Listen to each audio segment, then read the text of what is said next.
Audace, c'est le premier podcast belge francophone dédié au wellness. Je suis Chloé Junico, mariée et maman de 2 enfants rapprochés. Curieuse et passionnée par le bien-être depuis toujours, j'ai créé ce podcast pour amplifier des voix, partager des récits authentiques et transmettre des clés concrètes.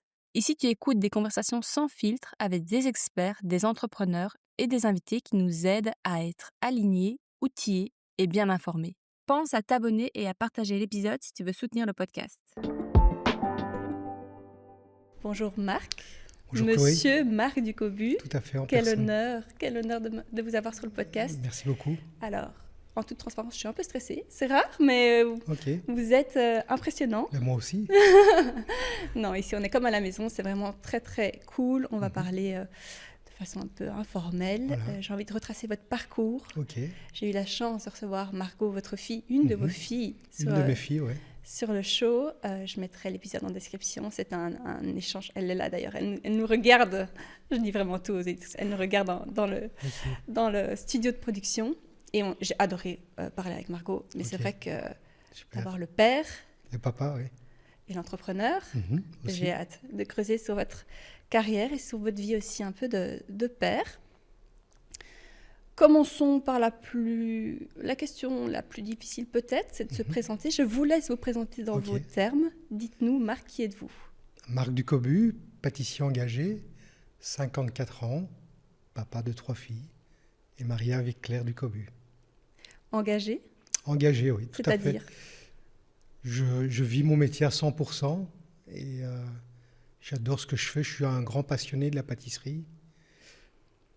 Et donc j'ai la chance d'être passionné par ce métier et de faire ça tous les jours en fait. depuis de Depuis- nombreuses années. Presque 30 ans, ouais. Comment vous êtes tombé dedans ? Alors très jeune, hein, donc j'ai fait l'école de pâtisserie à Bruxelles, section néerlandophone. Donc j'avais 14-15 ans. Et puis donc j'ai fait 4 années. Donc là j'ai été envoyé en stage. L'école de pâtisserie nous envoyait en stage dans des grandes maisons, dans des belles maisons à Bruxelles. Et donc j'ai eu la chance de tomber chez Vitamère à un moment donné, Oui. où là j'ai eu pas mal d'échanges avec de grands professionnels qui sont passés par là et qui étaient la maison de référence sur la Belgique. Oui, très connu, Vitamère, en effet. Très belle maison.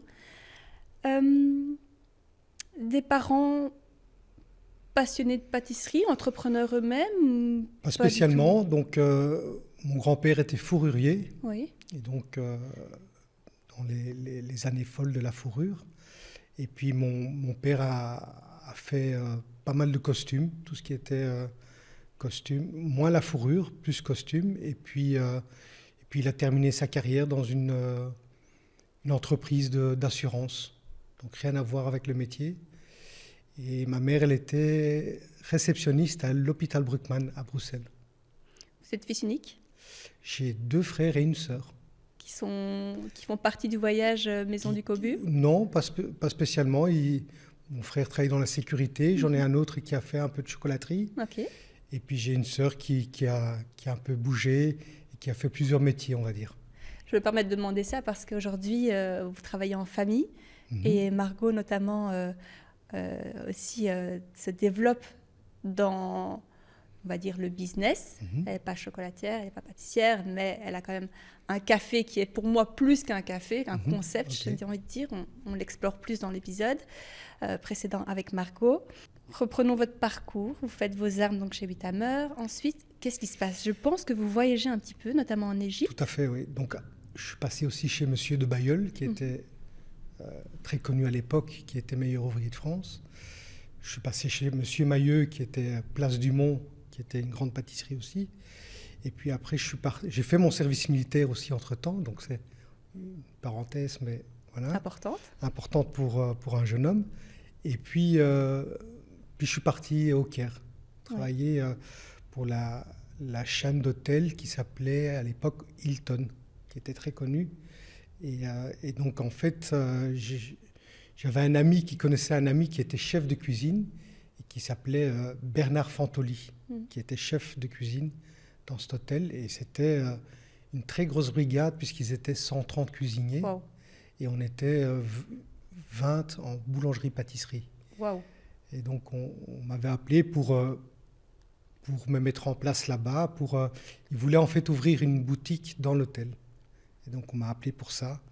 Et donc, alors, il a 30 ans de ça, donc moi, j'avais jamais pris l'avion. Donc, pour vous dire, et donc, c'était ma première expérience à l'étranger. Et là, vous dirigiez une équipe ou déjà vous dirigez... Parce qu'il y a ce côté management que vous avez depuis le départ. Aujourd'hui, vous formez aussi, pédagogue. Oui, alors, à l'école de pâtisserie, on reçoit des cours de pâtisserie, enfin, des cours généraux, mais pas de management, ça n'existait pas de mon époque. Donc, c'est un peu sur le tas que c'est venu. Donc, on apprend au fur et à mesure. Ça vous a plu? Alors, au début, c'était pas évident parce que c'était un autre pays. Vous étiez jeune?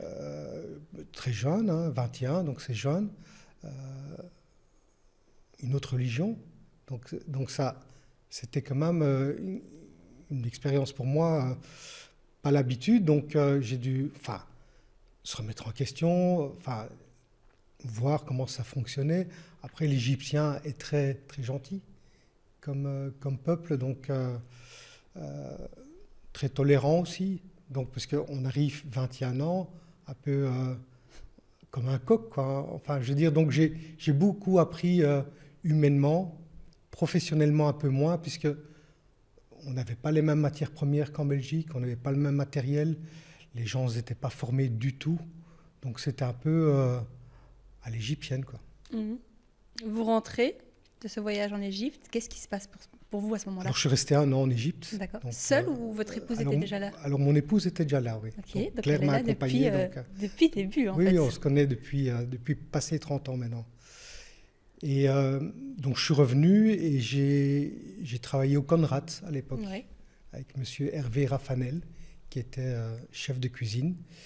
Et donc là, ils ont fait venir Pierre Hermé aussi en consultance. Donc voilà, on a des parcours qui se croisent. On voit des professionnels très jeunes qui évoluent et on se connaît un peu tous dans le métier. Donc mais pour moi, c'était des belles expériences d'échange, de travail, humainement et professionnellement. Ouais. C'est quoi la vie d'un pâtissier-chocolatier? C'est quoi les horaires, la charge de travail? Je pense que le service militaire, c'est un peu ça qui me fait penser. C'est aussi l'éthique, le perfectionnisme. Oui, le perfectionnisme, la rigueur, la discipline, dire voilà, on veut y arriver, enfin, il faut être là à l'heure, enfin, ça peut être des longues journées aussi, c'est tôt le matin, donc après, moi, c'est mon mode de fonctionnement, donc j'ai même plus besoin de réveil le matin, donc tellement je suis rythmé sur cette vie. Et donc oui, on commence 4-5 heures du matin et la journée commence dans les ateliers. Néanmoins, je fais une petite aparté. Margot me disait dans l'épisode qu'elle, malgré vos horaires qui étaient intenses, elle n'en a jamais souffert en tant qu'enfant d'avoir un papa qui n'était pas forcément présent le matin parce qu'il était plutôt là le soir. Ouais. C'est vrai qu'on a tendance à penser qu'une vie de parents avec des métiers dans la restauration, je ne parle pas que de la pâtisserie chocolatier, c'est parfois compliqué, mais Martin Volkart, par exemple de l'Amandier, me disait aussi que lui, au contraire, en fait, ses services un peu coupés, ça lui permettait de passer des temps de qualité avec ses enfants. Mais comme on peut gérer notre temps, enfin, on le fait le mieux possible et puis on peut s'organiser, donc on peut se libérer dans la journée, aller chercher les enfants, enfin, même les déposer le matin, donc je le fais assez souvent encore avec ma petite dernière, donc mais oui, on a passé. Mes parents, ils n'étaient pas indépendants. J'ai pas le souvenir d'avoir plus ou moins de temps avec eux ou que mes parents avec moi. On revient à votre parcours. Du coup, vous en êtes où là? Vous revenez en Belgique avec Claire. Vous travaillez au Conrad. Tout à fait, au Conrad.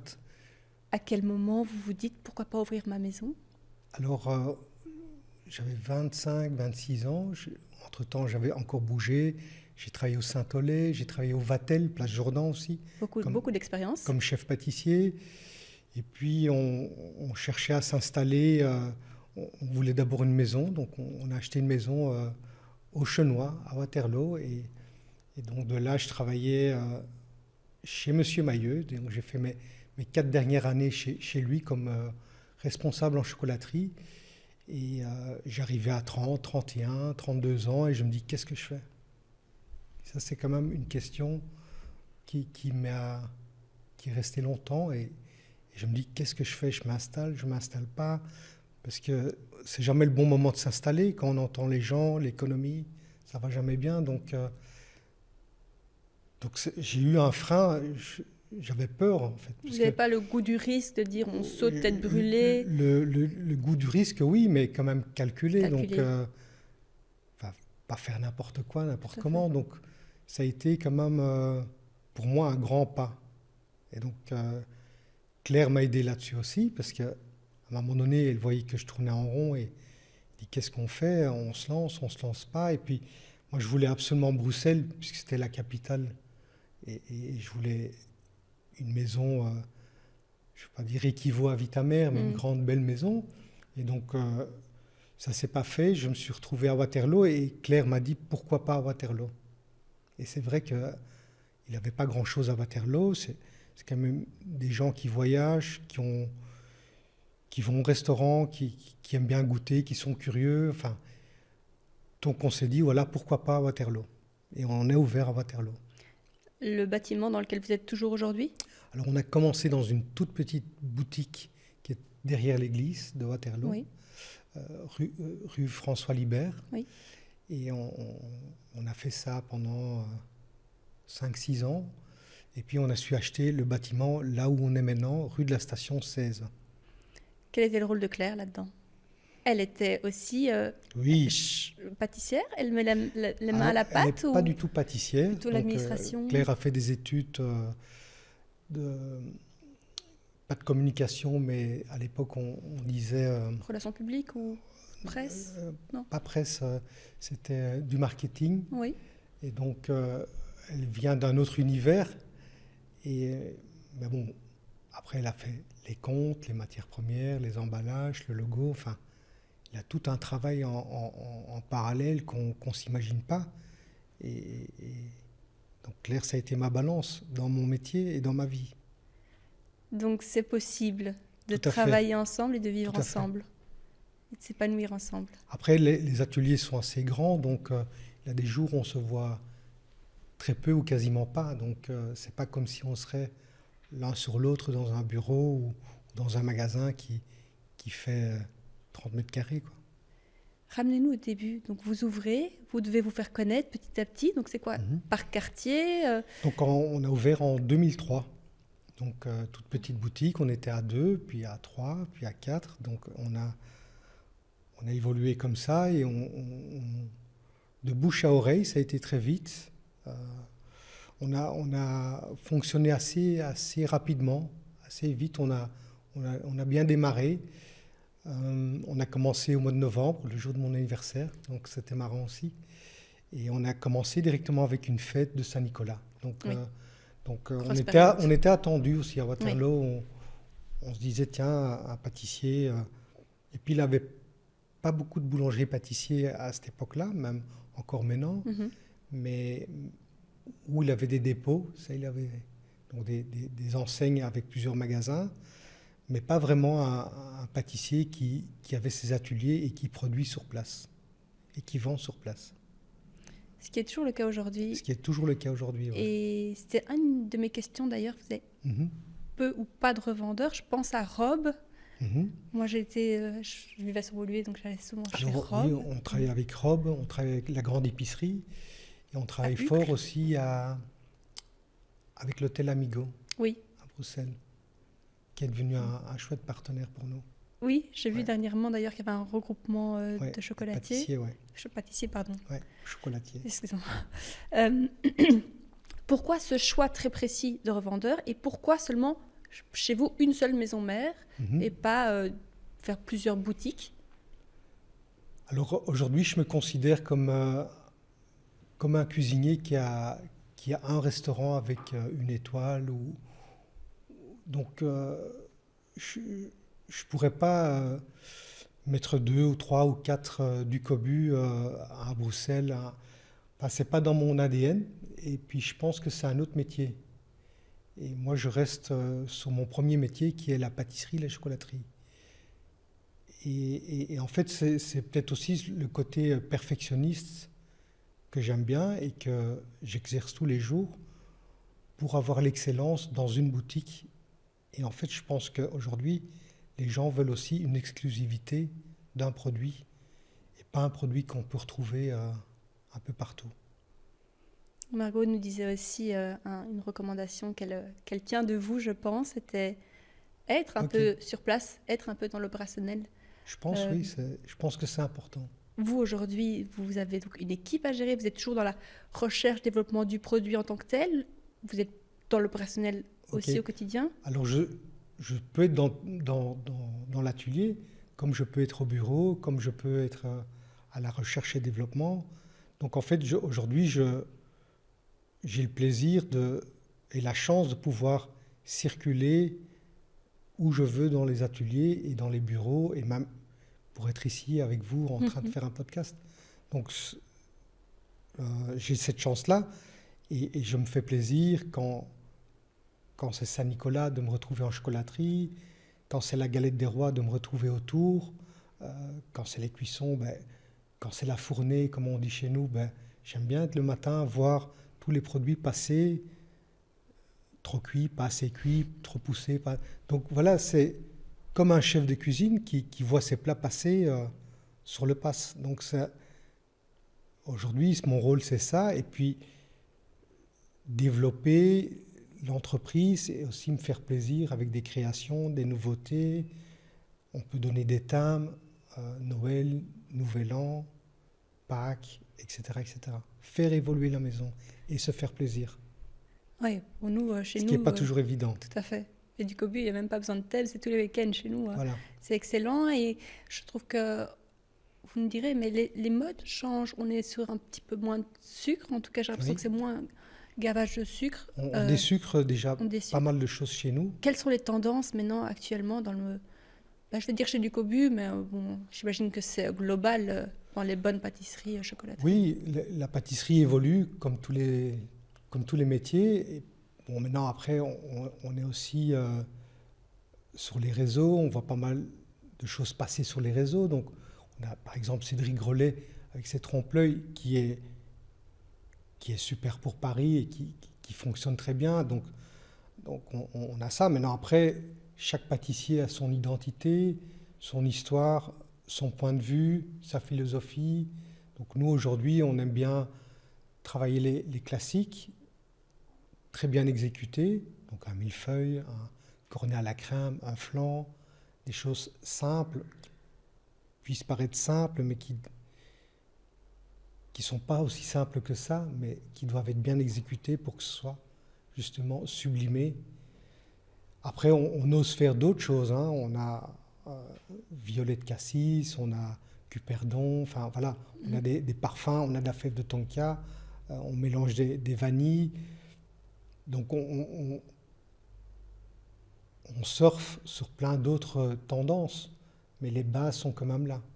Et je pense que les bases sont le plus important aujourd'hui pour un pâtissier.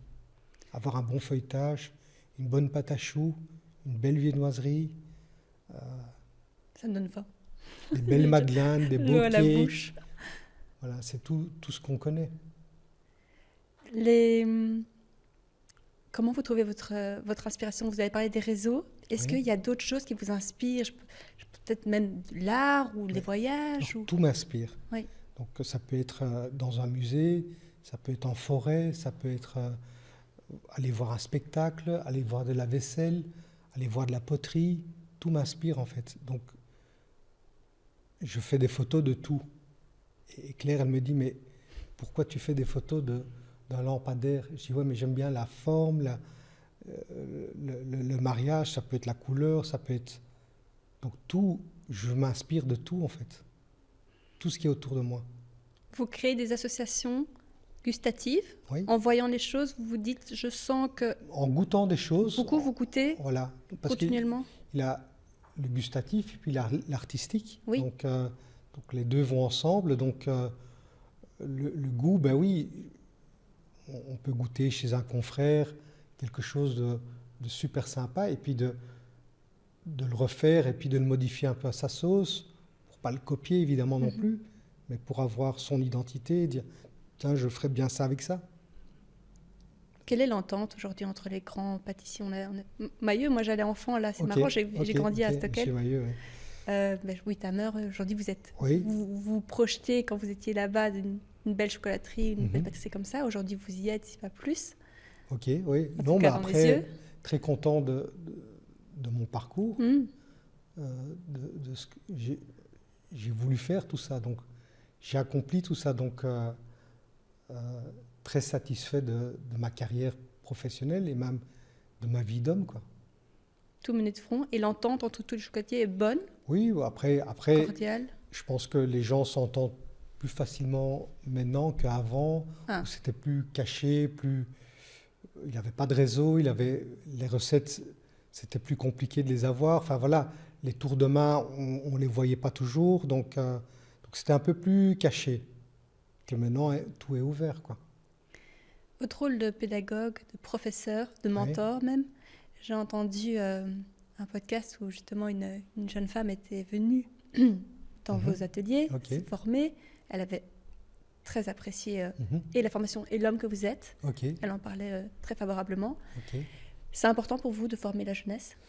Mais j'essaie de transmettre et de former ceux qui veulent entendre, parce que je veux dire, c'est pas toujours évident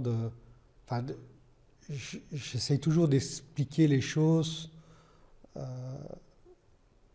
comme moi je vois les choses, et après je leur dis voilà, moi je te montre une façon de faire, il y a plein d'autres façons de faire, maintenant c'est à toi à avoir la meilleure façon. Donc j'explique les choses, mais je ne veux pas avoir raison. Donc je dis voilà, moi on m'a appris comme ça, je te montre comment on m'a appris, et après tu fais ton expérience toi-même. Maintenant après, il y a des choses qu'on fait chez nous dans la pâtisserie qui sont liées à la maison, donc des procédés, des tours de main, des recettes à respecter. Donc là on essaie, on a nos recettes, on a nos méthodes de travail qui doivent être respectées, puisque c'est lié à la maison, voilà.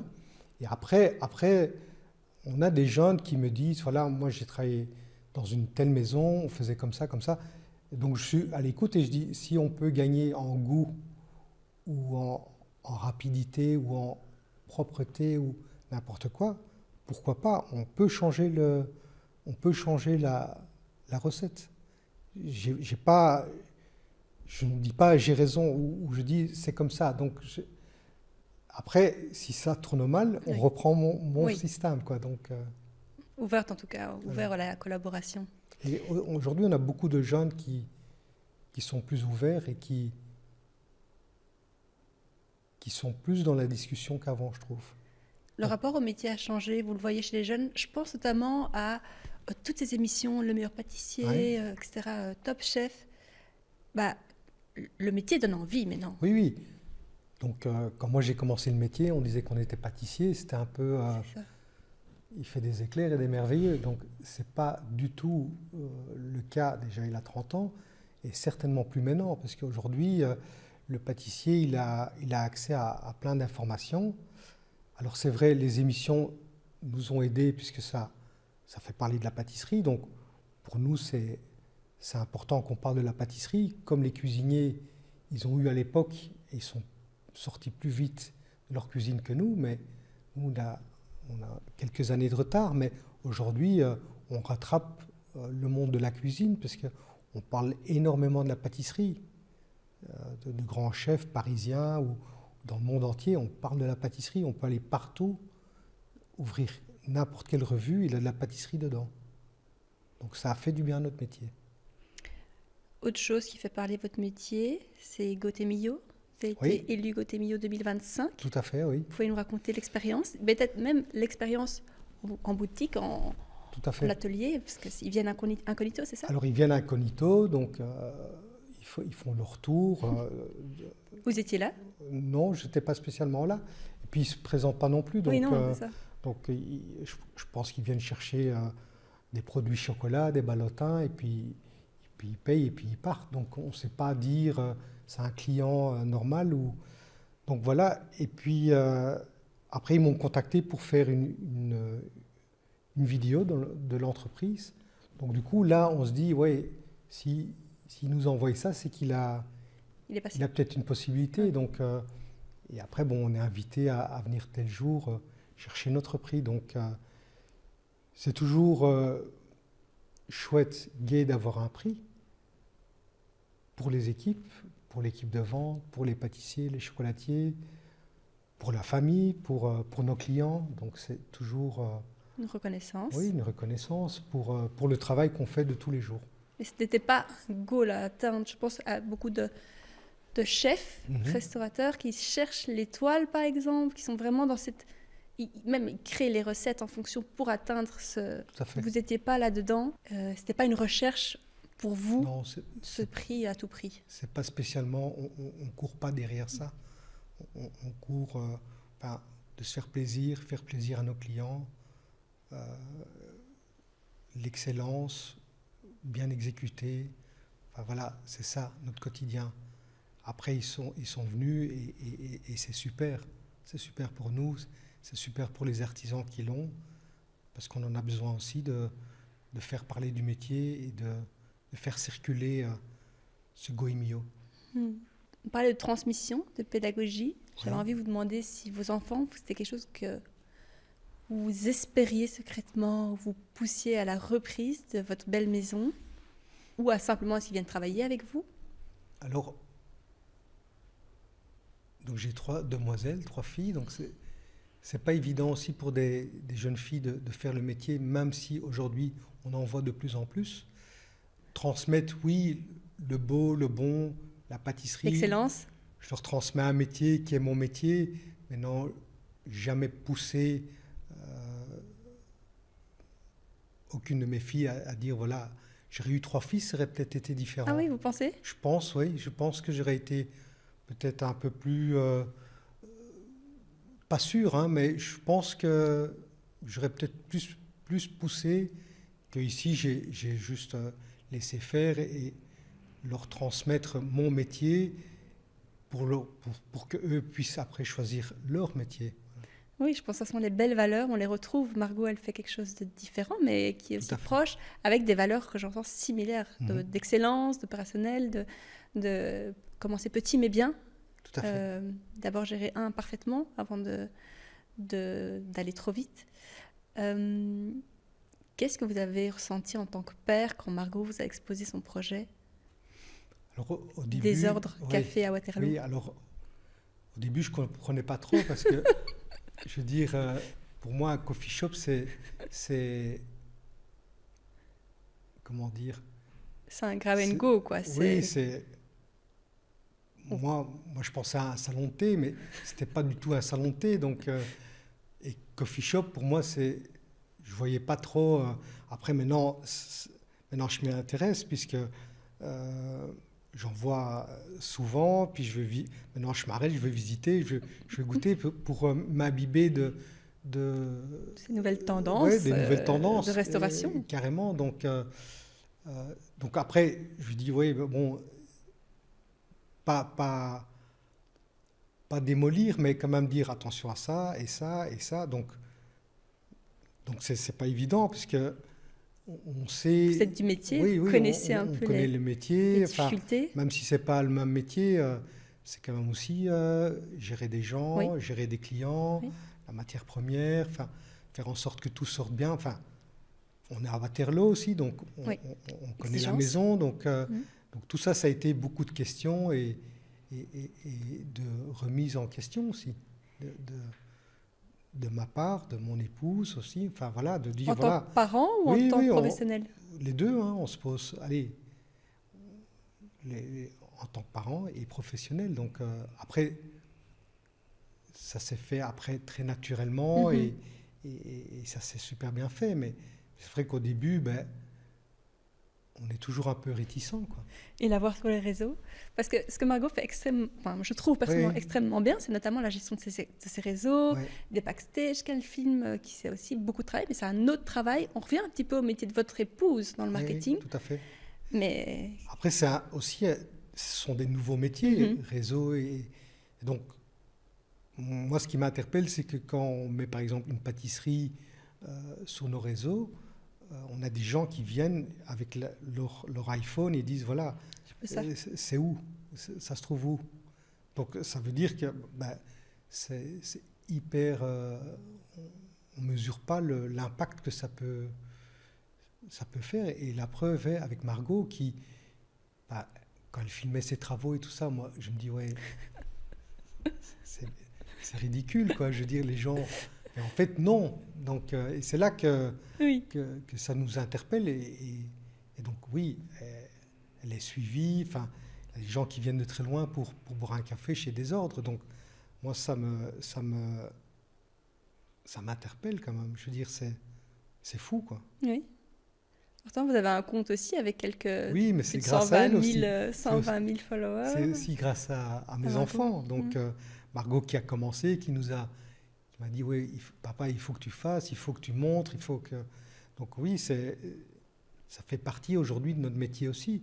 Et donc j'ai Chloé qui est rentrée depuis 1 an et demi dans l'entreprise et qui a repris la suite de sa sœur, donc, et qui est là dans l'opérationnel, donc elle voit des choses qui se font dans les ateliers, donc c'est plus facile pour elle d'intervenir directement quand on coule du chocolat et tout ça. C'est beaucoup plus parleur, quoi. Vous êtes fière aujourd'hui de vos filles? Oui, très fière. C'est vrai que Margot s'est associée aussi. J'imagine que ça a dû être une question aussi de s'associer. Vous l'avez fait avec votre épouse, mais parfois c'est un choix périlleux. Oui, rien n'est acquis, donc on ne sait jamais comment on va évoluer. Oui. Donc voilà, donc il n'a pas de règles, quoi. Il n'a pas de... Donc, Eh bien, Marc, pour terminer notre échange, encore quelques petites questions. Est-ce qu'il y a d'abord quelque chose que vous voudrez rajouter sur votre parcours? Peut-être un conseil, une recommandation pour donner à des chocolatiers, pâtissiers qui se lancent? Faire ce qu'on a envie de faire. Mais ça, c'est pour tous les métiers. Donc, je pense que... Je me posais la question ce matin. Je pense que toute personne... Parce que parfois, on a des jeunes qui ne savent pas ce qu'ils veulent faire. Et je pense qu'ils doivent se donner les moyens de creuser et de dire, voilà, qu'est-ce que j'ai envie de faire? Et c'est ça Qu'est-ce qui m'anime? C'est ça qui fait la différence, je pense, aujourd'hui, entre quelqu'un qui est épanoui et qui fait ce qu'il a envie de faire, que quelqu'un qui est là et qui ne sait pas pourquoi il est là. C'est vrai, parce que quand on voit votre carrière, il y a, à vos débuts, on aurait pu se dire chocolatier, pâtissier, voilà, comme vous l'avez dit, aux yeux du public, c'était pas forcément le plus waouh. Exactement. Et au final, ce que vous avez construit, travail acharné. Et puis le métier a évolué, donc aujourd'hui le pâtissier, il a accès à plein d'informations et puis il a le travail de sucre, le travail de chocolat. Les machines, je pense, ont évolué. Les machines, ils ont évolué, donc ça aussi, on est quand même aidé par toute la technologie. Enfin, on peut programmer des choses à l'avance, donc on a des chambres de pouces, des chambres frigo, enfin, tout est quand même beaucoup plus facile. Donc, et puis on a aussi accès à l'information qu'on n'avait pas avant. Donc aujourd'hui, on peut poser n'importe quelle question. Enfin, on a tout qui arrive, quoi. Donc celui-là aujourd'hui qui est passionné, qui est un peu fut-fut, il peut que réussir, être dans l'action aussi, plaisir, faire. Ouais. Ouais. Vous pouvez encore manger du chocolat de commerce? Tous les jours. Oui, mais de commerce et sans grimacer. Pas de commerce, pas de commerce. Vous allez vous sourcer où? Le chocolat vient d'où? Oui, alors j'aime bien, quand je vais sur Paris, j'aime bien aller voir les belles maisons et je me fais plaisir, quoi. Donc je goûte. Après, j'ai des confrères ici en Belgique aussi qui font des nouveautés. On partage, on goûte. Tiens, j'ai fait ça. Donc oui, tout ce qui est un peu innovant, un peu osé, un peu... Voilà, donc c'est pas... Je suis curieux et il faut être curieux dans ce métier aussi. La tendance de cette année 2026-2027, niveau chocolat, pâtisserie. Je fais une petite aparté, mais c'est vrai que Margot, quand on en parlait dans l'épisode, elle me faisait rire parce qu'elle me dit, moi, je viens avec mes idées de city trip où je vois des cookies, mais vraiment façon grand-mère, pas du tout léchés comme chez Pâtisserie du Cobu. J'imagine que vous n'allez pas vous tourner vers ça. Pourquoi pas? Alors, on a notre identité. C'est vrai que Margot était venue avec des images, des photos, et je dis, mais c'est des roll cakes, et puis avec du fondant, avec du sucre, et je me dis, oui, mais moi, c'est pas mon truc, quoi. Donc, et elle me disait, oui, mais c'est trop parfait, c'est trop du Cobu, c'est trop régulier, il faut que ce soit différent. Mais, donc, il faut trouver aussi un accord là-dessus, de dire, voilà, un entre-deux, quoi. Donc, j'ai fait des viennoiseries pour Margot. Que vous n'auriez jamais fait pour vous. Non, que j'aurais jamais fait, non. Mais bon, ça m'a permis et ça m'a obligé aussi à retravailler des choses. Et puis, il faut puis la clientèle bouge, elle évolue. Et puis, on a des jeunes qui ils veulent des cinnamon rolls et j'aurais peut-être jamais fait ça auparavant. Et les tendances à venir, 2026-2027, est-ce qu'il y a des choses qui se marquent un peu dans le milieu? On travaille beaucoup de saison, donc là on va vers l'été, le printemps, donc les fruits rouges sont toujours fromage blanc, j'ai envie de dire, citron vert aussi. Après, les flans sont revenus, tout le monde veut du flan, donc c'est comme la mode. C'est ça, c'est cyclique, oui, j'allais exactement. Dire. Puis on a le jour de l'éclair, donc tout le monde veut des éclairs, donc c'est chouette, ça nous anime et ça nous oblige à travailler et se remettre en question et évoluer constamment. C'est gai de vous voir si passionné encore par votre métier. Votre plus grande fierté et votre plus grand regret? Ma fierté, c'est ma famille avant tout, puis l'entreprise, la pâtisserie, l'homme que je suis, car à 20 ans, j'avais un objectif et j'ai coché pas mal de cases, donc je suis content, je peux être content. Regret, j'ai pas de regret en fait. Sans chocolat, vous auriez fait quoi? Alors on m'a déjà plusieurs fois posé la question et je pense que je serais devenu fleuriste. Fleuriste? Ouais.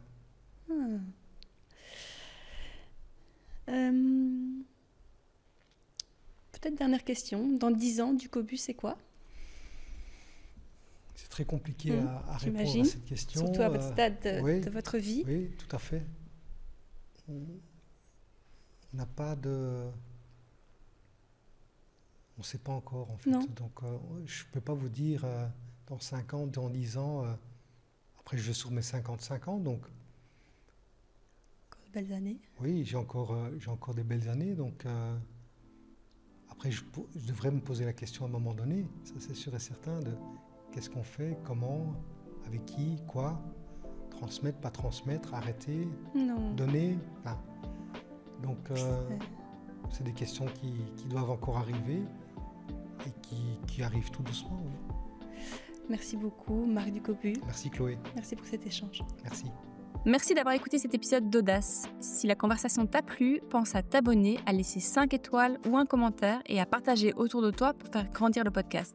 Retrouve aussi les épisodes précédents et toutes les actus sur Instagram, audace.podcast, et on se retrouve très vite pour un nouvel épisode.